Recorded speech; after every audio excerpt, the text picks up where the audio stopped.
Married off at 16 to bury 3 husbands. A Lakota chief was her 4th and her only love. The morning I am going to tell you about. I had 43 horses and no reason left to count them. That is where I will start. Not with her. Not yet. With the horses, and with the counting. Because that is what a man does when he no longer knows what else to do with his hands. He counts things. He walks the fence line and he looks at the animals and he assigns them a number. As if the number means something. As if the number is proof of something. 43. I walked it that morning slow. The way old men walk when their knees have opinions. The way I walk now. And I got to 43. And then I stood at the far end of the pasture near the cottonwoods, and I looked back at my lodge and my corrals, and the smoke coming up from the cook fire. And I thought, this is everything, and none of it has a voice. My name does not translate well. In English they called me Thomas. Thomas Whirlwind, some of the traders said, because my Lakota name has wind in it, and Thomas was the name the missionary gave my father's father, and it stuck to us the way mud sticks to the bottom of a boot, whether you want it to or not. I did not use that name among my own people. Among my own people, I was something else. But I will call myself Thomas here, because that is the name that connects to the part of this story that matters, the part that happened at the edge of 2 worlds, and I lived most of my life at that edge, which is a cold place to stand. I was 56 years old that spring. 56. The young men in the village had their own names for what I was. Respected, some said, and meant it. Finished, others thought, and did not say it to my face. I had been a war leader. I had spoken at councils where decisions were made that changed the course of rivers, or felt like they did. I had 3 sons, 2 of them living. I had buried a wife, 12 winters before, taken by the fever that moved through the camps like something with an appetite. I had not taken another. A man stops reaching for certain things after the ground takes enough of them. I still led. That was not nothing. When the young men looked at me, there was still something in their eyes that was not pity. But a man knows the difference between being listened to and being needed. The listening I still had. The needing had grown quieter. So, 43 horses. A lodge that held only me and smoke. A cook fire that burned whether I was grateful for it or not. That is who I was the morning I first saw Cora Vance standing in the road that ran through Rattlesnake Flats with a broken wagon wheel in the mud and a look on her face that was not fear and not patience either. It was something between them. Something I had no word for in either language I owned. Let me tell you about Rattlesnake Flats, so you understand the kind of place it was. It was not a town. It wanted to be. The way a boy of 14 wants to be a man. All the posture. None of the substance. There was a trading post run by a man named Geddes who weighed everything on a scale that tilted left, and who told you the scale was fine, and who had been telling people the scale was fine for 11 years. There was a saloon with no sign, just a door with a rag nailed over it to keep the flies out, which did not work. There was a church with a roof that leaked, a livery that smelled the way liveries smell, and a collection of houses ranging from passable to optimistic. Maybe 90 people. Maybe 100 on a good week when the freighters came through. I came to Rattlesnake Flats because Geddes owed my band for a delivery of dried buffalo we had brought down from the North Country in winter, and he had been owing for 2 months, and 2 months is long enough to stop being patient and start being purposeful. I came with 2 of my younger men, both of them wanting to come because they were young, and because even Rattlesnake Flats was something to see if you had not seen much. I left them at the edge of town because I did not need witnesses to a conversation about money. I was on the road that cut through the center of things, moving past a dry goods that was closed with a handwritten sign, when I heard it. Not a cry. Not the kind of sound a woman in distress makes in the stories white men tell. It was a specific, contained, deeply irritated sound, the sound of someone who has been wronged by something inanimate and is deciding how angry to be about it. The wagon was a single-horse rig. The horse was standing with the stoic patience of a horse that has been in worse situations and knows that standing still is the correct response to all of them. The back left wheel had come off the axle, and the wagon had dropped into the mud on that corner. The wheel itself was sitting in the road, about 8 feet back, like it had simply decided it was done. The woman standing next to it was looking at the wheel, not at me. She had her hands on her hips, and she was looking at it the way a person looks at something they have decided has personally offended them. She was maybe 40. Hard to say exactly. Her hair was brown going to gray at the temples, pulled back tight the way women in this country wore their hair when they had things to do and no patience for distraction. She wore a dress that had started life as something better and had since been repurposed into something practical. The color of it washed out to a gray-brown that matched the mud. Work boots, laced, a canvas coat. No hat, which told you something about the suddenness of the situation. She was not a small woman, not large either. She had the kind of build that comes from years of actual physical work. Not showy, just substantial, real. She looked like someone who could drive a post or carry a calf or do what needed doing and not require applause afterward. I stopped because there was a wheel in the road, and I would have had to step around it. And there was something about the whole scene that made stepping around it feel like the wrong choice. She turned and looked at me. Not startled. I will say that again. Not startled. Most white people in that town, when they turned and found me standing close, had a reaction I had learned to read in all its variations: the tightening of the shoulders, the sliding of the eyes to see where the nearest door was. Some of them covered it well. Some did not. This woman looked at me the same way she had just been looking at the wheel. Like I was something in the world that required assessing, and she was doing the assessing, and she would have a position on the matter shortly. She said, "Wheel came off." I said, "Yes." She said, "Do you know anything about wagon wheels?" I said, "Some." She said, "More or less than I do. That depends on what you know." She looked at me for another moment. Then she looked at the wheel. Then back at me. The pin that holds the wheel to the axle is somewhere in that mud back there. I can find it. What I can't do by myself is hold the wheel on the axle and replace the pin at the same time, because I only have 2 hands. That was not a question. That was information delivered to someone she had just decided might be useful. I went and looked at the axle. She was right, the linchpin had worked loose. A common enough problem on roads like this one. Roads that were really just suggestions with ruts in them. I could see the hole in the axle where it went. "Find the pin," I said. She went and crouched in the mud without any ceremony about it, and began feeling through it with her fingers. I picked up the wheel and held it against the axle. She found the pin in about 2 minutes. She came and crouched next to the axle. She was close to me now. Close enough that I could smell the soap she'd used that morning.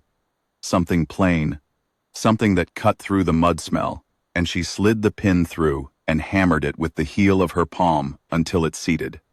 She stood up. Her hand was muddy to the wrist. She wiped it on the canvas of her coat without looking at it. "Thank you," she said. "Just that." "You are welcome," I said. She looked at me again, that assessing look. "You're Thomas Whirlwind," she said. That stopped me.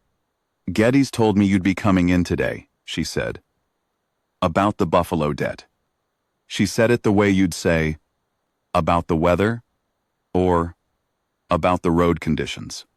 Just a fact in the world. "He's not at the trading post. He won't be until tomorrow." "I'm sorry, I know that's not what you came to hear." She paused. "I have nothing to do with Geddes or what he owes you.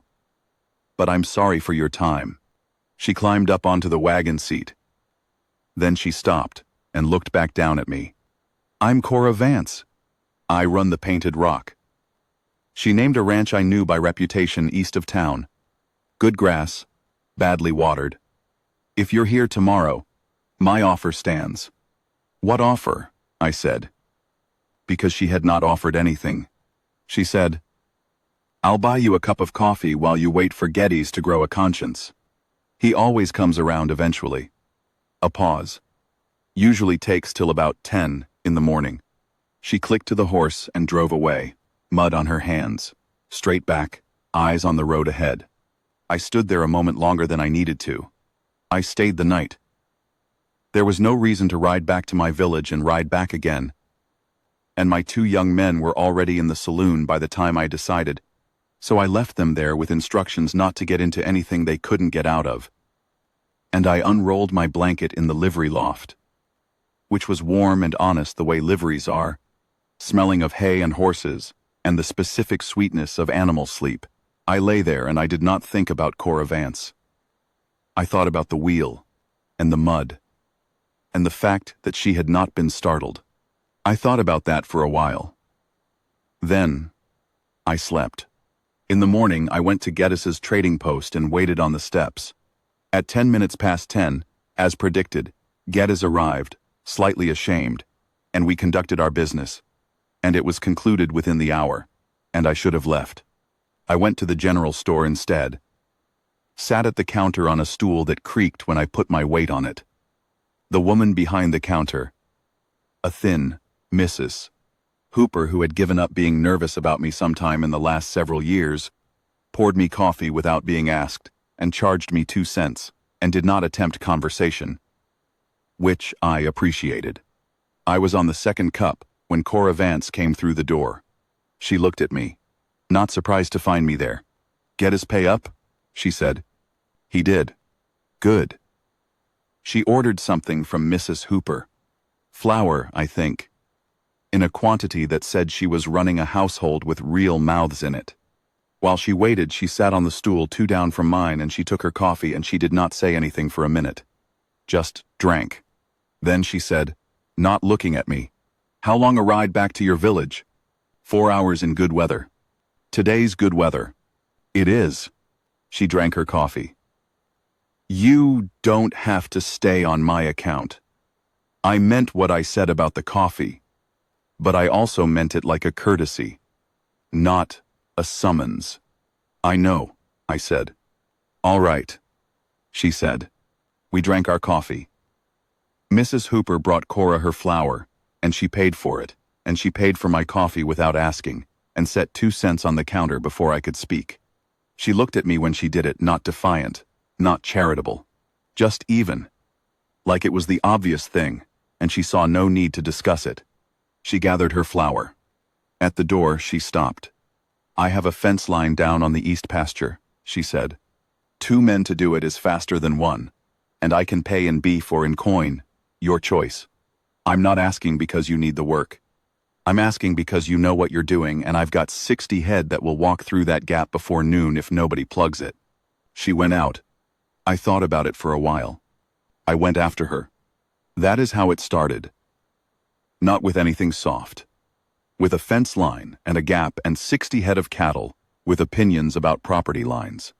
We worked the fence that morning, she and I and one of her ranch hands, a quiet Mexican man named Esteban, who had been with her operation for 3 years and who regarded my presence with a flat neutrality that was the most professional thing I had encountered in that town.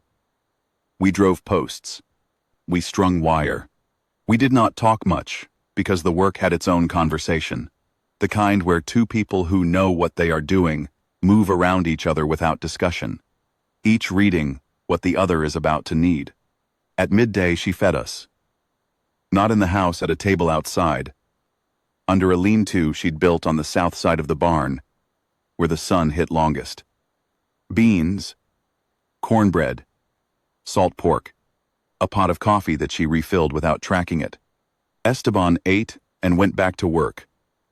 Cora sat across from me and ate, and after a while, she said, "You want to know about the husbands?" I had not asked. I had not been thinking about it. But I said, "If you want to tell me." She looked out at the pasture. "People always want to know. 3 of them. First one my father chose. I was 16. He was 41. She said it the way you describe the weather in a year you'd rather forget accurately, without weight. He was not a cruel man, just old and already finished with the work of knowing another person. He died 4 years in. Heart, the doctor said. I think he just stopped. A pause. Second one, I chose myself, which I was proud of at the time. Younger. Had a fire to him. She was quiet for a moment. Fire is good, until it isn't. He died in a claim dispute. Shot. I was 23. Another pause. Third one was a good man. Honest. A farmer. Good farmer. We built something here together. He died of a snake bite 4 years ago. Stupid. The way those things are stupid. Morning chores. Didn't see it. She picked up her coffee. So, now I run it alone. She looked at me. People in town think I'm cursed. Or hard. Or that I drive them to it. A flat, dry sound that was almost a laugh. What I think is that this country is hard and men die in it, and I happen to marry 3 of them. And none of them, I said, saw you. She looked at me. Something changed in her face. Not much, just a small thing around the eyes. No, she said. They didn't. She set her cup down. Didn't know I'd said that out loud before. You didn't, I said. I said it. She looked at me for a long time. Then she got up and went back to work. I did too. I came back the next week. And the week after. The third time, she did not pretend to have a fence down or a gate that needed fixing. She just said, when I rode in, I've got a colt that won't lead worth a damn, and Esteban's tried twice, and the colt is winning. And I got down, and we went to work on the colt. And that was the whole explanation. And it was enough. The colt's name, she told me, was Trouble, which was what her second husband had called anything that gave him difficulty. And she had inherited the naming habit. The colt was 4, gray, with opinions. He was not mean. Mean horses are simpler than people think. They are just afraid, and have learned that attack is better than fleeing. He was contrary. He had decided that he was the one who decided things. I spent the better part of an afternoon convincing him otherwise. Not with force, because force was what he'd been arguing against, but with patience, and with a specific kind of stillness that horses read as authority when nothing else will. By evening, he was leading. Not happily, but leading.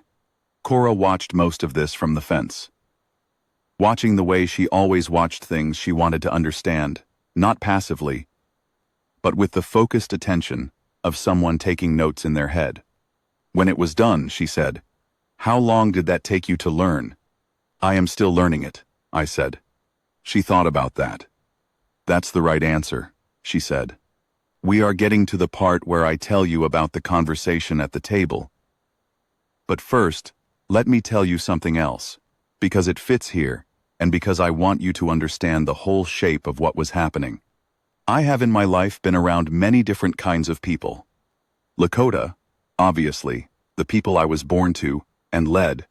White men of various kinds, trappers and traders and soldiers and settlers and drifters, and the specific category of white man who has come west to become someone different from who he was back east, which is its own type and not always a good one. I have been around people who saw me clearly, and people who could not see me at all, only what they had already decided I was. What Cora had that almost no one else had was this. She did not need me to be anything in particular. Not a symbol of something. Not a lesson about something. Not a threat to manage, or a curiosity to enjoy, or an example to point at. She needed a man who knew about horses and fence lines, and who would say what he meant and stop when he was done saying it. And she needed, though she would not have said it this way at first, she needed someone who would sit at her table and hear her as the specific, complicated person she was, without flinching, without fixing, without the specific, exhausting charity that people sometimes mistake for caring. I needed, though I had not known I still needed anything, the same thing in return. That is what it was. I will not pretend there was no awareness of what this looked like. There was. In Rattlesnake Flats, what it looked like was trouble. Not everyone, Mrs. Hooper of the general store, never altered, and Esteban treated the whole matter with the same beautiful Mexican neutrality he applied to everything but some. The kind of small-town arithmetic that adds things up and gets the wrong answer on purpose. There was a man named Burkett who considered himself the authority on Cora Vance's choices. He had a small spread east of hers and had been deciding she would eventually marry him for the better part of 3 years. He had never asked her. He had simply assumed, and the assumption had grown in him until it was a kind of claim. He came to the ranch one afternoon while I was there. I was in the corral, working a young bay colt that needed manners. Cora was on the fence watching, because this was something she wanted to learn how to do herself and was watching to understand it. Burkett rode up, looked at me in the corral, looked at her on the fence, and his face went through several things in quick order. He said something to her that I was too far away to hear. Her answer I did not hear either, but I could read the conversation from the shape of it, his body tight and puffed, like a man who has just discovered something he considers his, has been moved, without his permission. Hers still and level, the way she went level when she had decided the matter was already settled. He rode away. She came into the corral. "He'll come back," she said. "Most likely," I said. "He's not going to become a problem," she said. "I want you to know that. He's not your problem to solve." "Well," I looked at her. "I know that." She looked at me. "Do you?" "I know who you are," I said. "You have been solving your own problems since you were 23 years old. I am not here to solve Burkett." She was quiet. "Then, why are you here then?" I thought about that. Honest question. It deserved an honest answer. "You did not flinch," I said. "When you turned and found me standing in the road, you did not make that movement people make." She waited. "In 56 years," I said, "not one white woman in this territory has turned and found me standing close and not made that movement." I paused. "You looked at me the way you looked at the wheel, like I was something to figure out." She considered that. "Is that enough?" she said. "It was enough to come back the first time," I said. "What's kept me coming back is different." She didn't ask what that was. She turned and looked at the colt. "Finish with him," she said. "There's supper." A thing happens sometimes between two people that is not about talking. You can try to explain it, and the words come out wrong because the words were made for other things. What I know is this. By the end of the second month, I came to Painted Rock, for reasons that had nothing to do with fence lines. And she knew it. And she did not send me away. She had opinions about everything. Not the soft opinions of someone who is trying to sound interesting. Real opinions, arrived at through experience, on subjects like land and weather, and the feeding of cattle in hard winters, and the particular dishonesty of men who promise more than they have. She did not share them like she was performing. She shared them like she was thinking out loud with someone she didn't need to explain herself to. That is a specific thing. I had not had that in 12 years. She asked me about my village. Not the way people usually asked. Not the way someone asks about something they consider exotic and strange. She asked the way you ask about someone's home when you want to understand what their life is shaped like. She asked about my sons. About the land our band moved on. About what the winter had been like. She listened to the answers, and she asked better questions based on what I said, which told me she had actually heard it. I told her things I did not usually tell anyone. I told her about my wife. Swiftbird. Her name was, in the nearest English I can give it, what her laugh sounded like. What it was like to watch someone you love disappear by degrees and not be able to do one useful thing. I told her about the 12 years after, the long quiet of them, the way the lodge had a specific kind of silence in it that I had learned to work around the way you work around a piece of furniture you don't want to move. She listened. She did not fill the silence with comfort. She just held it with me for a minute. Then she said, "The second husband. The one with the fire." A pause. "When he died, I didn't cry right away. I was ashamed of that for years." She looked at her hands. "I cried the day after. But that first night, I sat in this kitchen, right there at that table, and I thought, now nobody's angry in this house anymore. And I felt something that was almost relief, and I hated myself for it." She looked up. "First time I've said that to anyone." I said, "Relief is honest. You are not responsible for what is honest." She looked at me. "No," she said, "but it doesn't feel good to know yourself that clearly." "No," I agreed. We were quiet again. And in that quiet, something settled. The way things settle when two people have offered each other the true shape of something, and neither one has flinched. I want to tell you about the trouble, because it came, because trouble in this country always came. It started with Burkett and ended with something bigger, the way small fires do. What Burkett had decided, what he had decided, and told enough people to make it a story, was that Cora Vance was being manipulated. That a woman who had buried 3 men and been alone for 4 years was obviously not thinking clearly, that she needed protection from her own poor judgment. He said these things in the saloon. He said them to men who knew him and owed him, or owed Geddes, which was the same thing. And the story grew, the way stories do in small towns, until it had its own momentum. They came on a Thursday. 4 men, which said they had thought about it enough to know that 1 or 2 was not enough. Burkett and 3 I knew by face, if not by name, 1 from the livery, 1 a drifter who'd been working at the feed store, 1 a young man, with the specific emptiness behind the eyes of someone who has decided to be dangerous before he has decided what else to be. I was not at the ranch. This is important. I was not there when they came. Cora was. Esteban was. But Esteban was in the north pasture. She was alone in the yard when 4 men rode in. What Burkett said to her, I know from her account, and from the account of Mrs. Hooper, who heard it secondhand from the liveryman who told it different every time, but the core of it held. What Burkett said was that she needed to stop this arrangement, that it was undignified, that the whole town was talking, and that if she had any sense, she would let him help her get her thinking straight. He said it like he was doing her a favor. What Cora said, and this I believe completely because I know how she speaks, what Cora said was, "Get off my property." She said it once. She did not say it twice. When they did not go, she went in the house and she came out with a shotgun that had belonged to the 3rd husband. A good quality piece, well maintained because she maintained everything well. And she pointed it at Burkett's horse.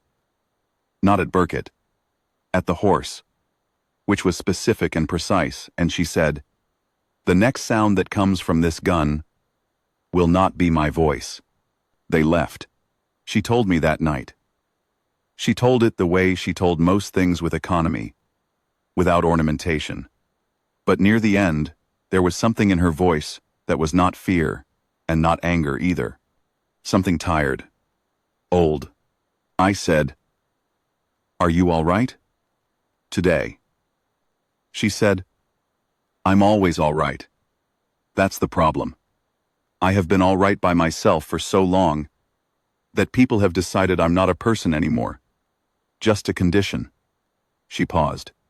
"Just a situation that needs managing by someone else." She looked at me. Directly, the way she did things directly. "I am not interested in being managed," she said. "Not by Burkett. Not by anyone." A pause. "What I am interested in is this. What you and I have been doing these past months. Whatever this is." Her jaw was set, but her eyes were not hard. They were something else. Something open. In the way of someone who has decided the risk is worth it. I want to know if you're in it the same way I am. The fire was low.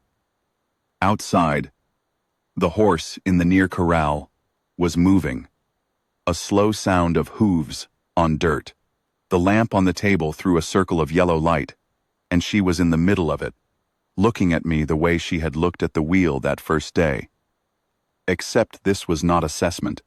This was something else entirely. This was arrival. This was, I have looked at you for 5 months, and here is what I have seen, and here is what I have decided. I said, yes. She said, then that's settled. She reached across the table and put her hand over mine. Not tentative.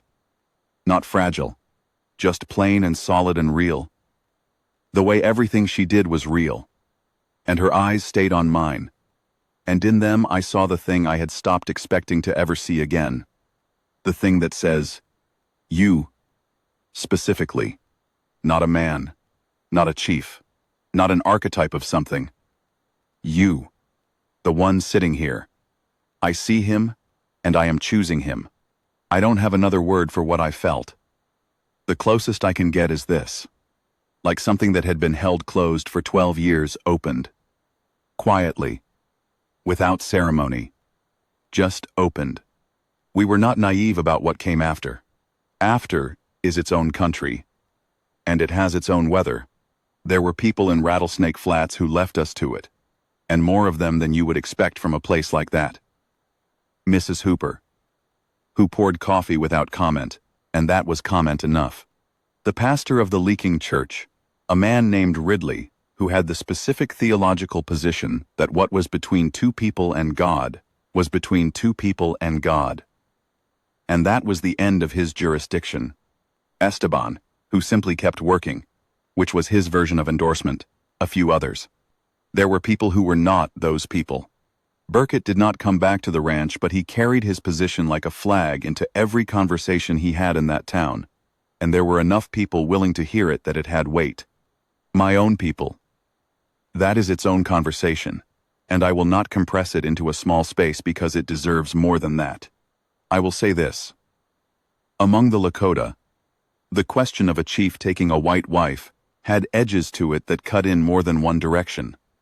And there were men and women in my band who did not cut the same way, and I listened to all of them, and I held all of it, and I did not pretend it was simple. There was a woman in the band, an elder named Brings Thunder, who had been a friend to my wife, Swiftbird, and who had always had opinions she delivered without packaging. She came to me 2 days before the council. She sat outside my lodge and she said without greeting, "You are going to do this." It was not a question. "I am thinking about it," I said. "You are going to do this," she said again. And this time, it meant something different. Not accusation. More like, "I have already read the end of this, and I am getting you used to it. She is not Lakota," she said. "She will never be Lakota. Your grandchildren, if there are any, will be something neither of us has a clean word for. You understand this?" "I understand it," I said. "And you are going to do it anyway?" "Yes," I said. She looked at her hands for a moment. Then she said, "Swiftbird would not have wanted you empty for 12 years. I knew her better than you did in some ways, which is something you might not want to hear, but it is true." She stood up. "I will not speak against you at the council." She walked away. At the council itself there were harder voices. Men who spoke of the treaty land and what it meant to show softness toward white people. In any form. Men who spoke of what it looked like. One man, younger, who said things with his voice controlled but his hands showing what his voice was trying to hide. I let them speak. All of them. A chief who stops listening to hard things has already stopped being useful. When they were done, I said, "I have led this band for 22 years.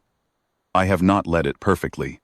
I have made decisions that cost us and decisions that saved us, and I will not know until I am dead which I got right. What I know is that every decision I made for the band, and not for myself." I paused. "I will dot mon." And I paused. "I am 56 years old. There will be someone after me. There should be a man my age should be thinking about that, and I am. But while I am still the one who leads, I will live as I choose to live, and I will not apologize for it. And if the council wants to discuss succession, they can do that. But they will do it honestly, and not disguised as concern for my judgment. Nobody spoke for a moment. Then an old man named Walks Far, who had been a warrior when I was still a boy, who had grandchildren now, and walked with a stick, and whose word at any council landed heavier than anyone else's in that band, said, "Is she good?" Not the same question as my son's. The same words, different weight. He was asking, does she have the quality a person needs in order to be a person? I said, yes, she is good. He nodded once, looked at the fire, said nothing else. That was how the council ended. What I knew, and what I had told my council, was this. I had spent 56 years serving this band. I had bled for it and led it, and buried people I loved for it. I was not asking permission to live the second half of whatever was left to me. I was asking for their understanding. My oldest son, whose name in English would be something like Stone River, sat with me for a long time after that council. He did not speak for a long while. Then he said, in Lakota, "Is she good?" I thought about Cora. The mud on her hands. The shotgun, and the specific aim of it.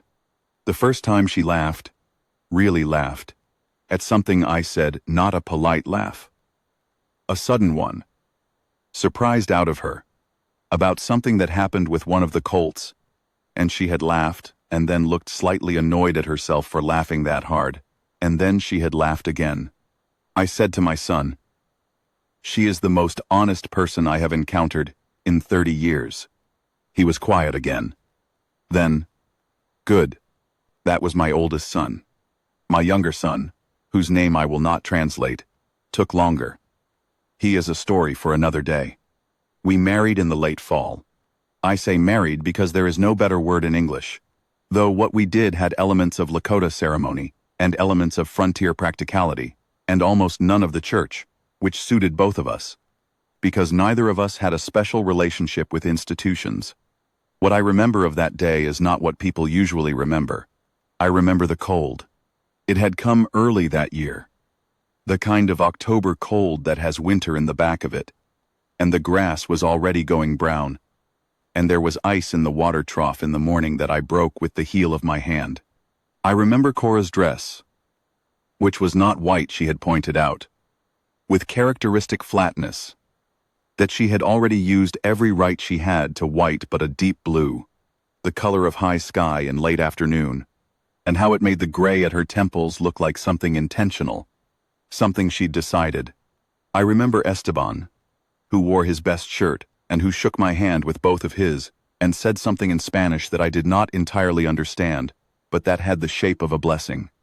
I remember my son Stone River, who stood at the edge of what we were doing and watched his father in the way a son watches when he is deciding something important about who his father is. And at the end of it he came, and he stood beside me, and he put his hand on my shoulder, and he left it there. And I felt the weight of it, the specific, good weight of a son's hand, and I will carry that until I cannot carry anything. And I remember this. After everything was finished, after the small meal and the fire, and the words said and the words left unsaid because some words belong to the air and not to people after all of it, Cora and I were standing outside, just the two of us, in the dark, looking at the sky. The stars in that country on a cold night are ridiculous. They are too many. They overflow whatever container you try to put them in. She leaned into me. Not dramatically, just leaned, her shoulder against my arm, her head settling against my shoulder, the way something settles that has found its place. I put my arm around her. She said quietly, looking at those ridiculous stars, "I need you to know something." "What?"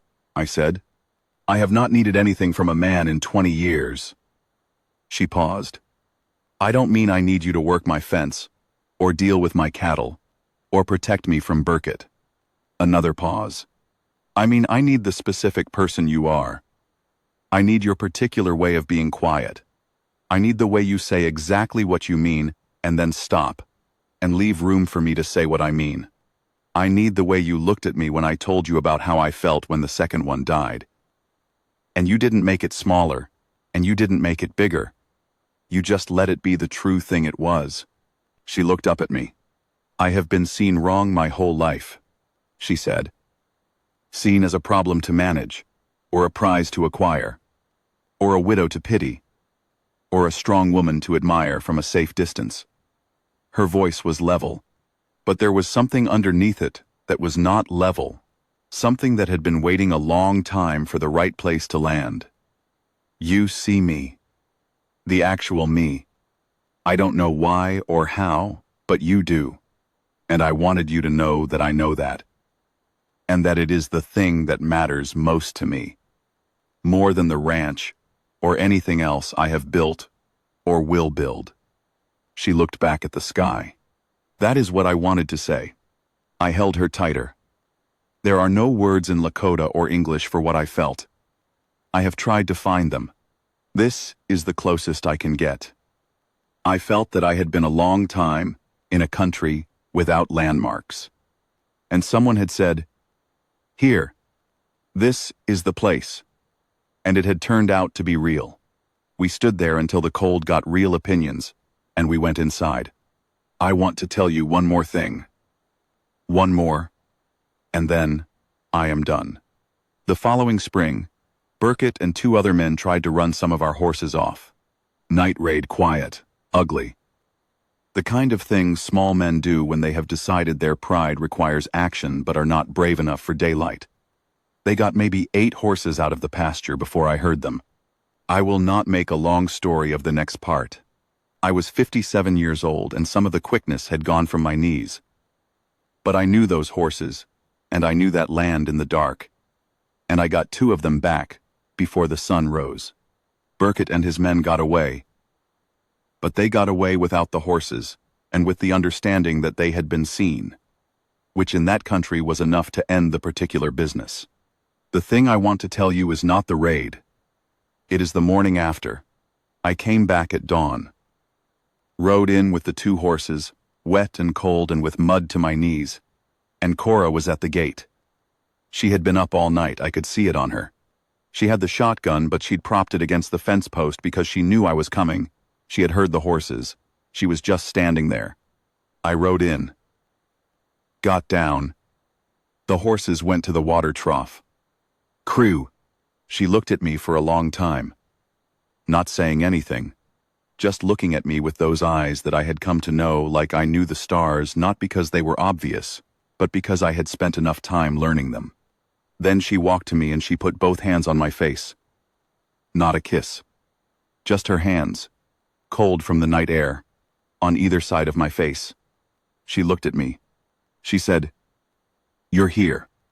Trime. I said, "I'm here." She kept her hands on my face. I could feel her looking at all of me, not the chief, not the raider, not the man who had gotten muddy and cold recovering horses. Just me. Thomas. Whatever that was. The particular person she had decided to know. I was afraid, she said. Quiet. Just the 2 of us, and the morning, and the sound of the horses at the trough. I'm not going to pretend otherwise. I know, I said. I don't like being afraid. I know that too, I said. Her hands were still on my face. Warm now from my skin. I put my hands over hers. Held them there. She said, "Don't make a habit of this." "No," I said. She almost smiled. That particular Cora almost smile. The one that showed up when she had said something she thought she ought not to feel but felt anyway. We stood like that for another moment. Then she said, "Coffee," and she dropped her hands and went inside. I am 71 now. Those numbers do not mean what they used to mean. I walk slower, and I know it, and I do not argue with it. The knees have won. My hair is all the way gone to gray now, and so is hers. All of it. Not just the temples. And she has never once seemed to mind. We are still at Painted Rock. The ranch has grown some. Not dramatically, neither of us has ever been interested in dramatic. But the land is good, and we have used it well. Stone River comes twice a year. His visits have a quality to them that I did not expect, which is ease. He sits at Cora's table, and he drinks her coffee, and they have conversations that I sometimes listen to and sometimes drift in and out of, and there is between them a plain mutual respect that was not given, it was earned, over years. Through the specific work of actually seeing each other. I am proud of both of them for that. My younger son came to us in the end. That took 3 years and cost something that I am not going to describe, because it is his story, not mine. I will only say, he came. Burkett is gone. He sold his spread and moved on. The way men like him do when the story they told about themselves stops working in the place they're in.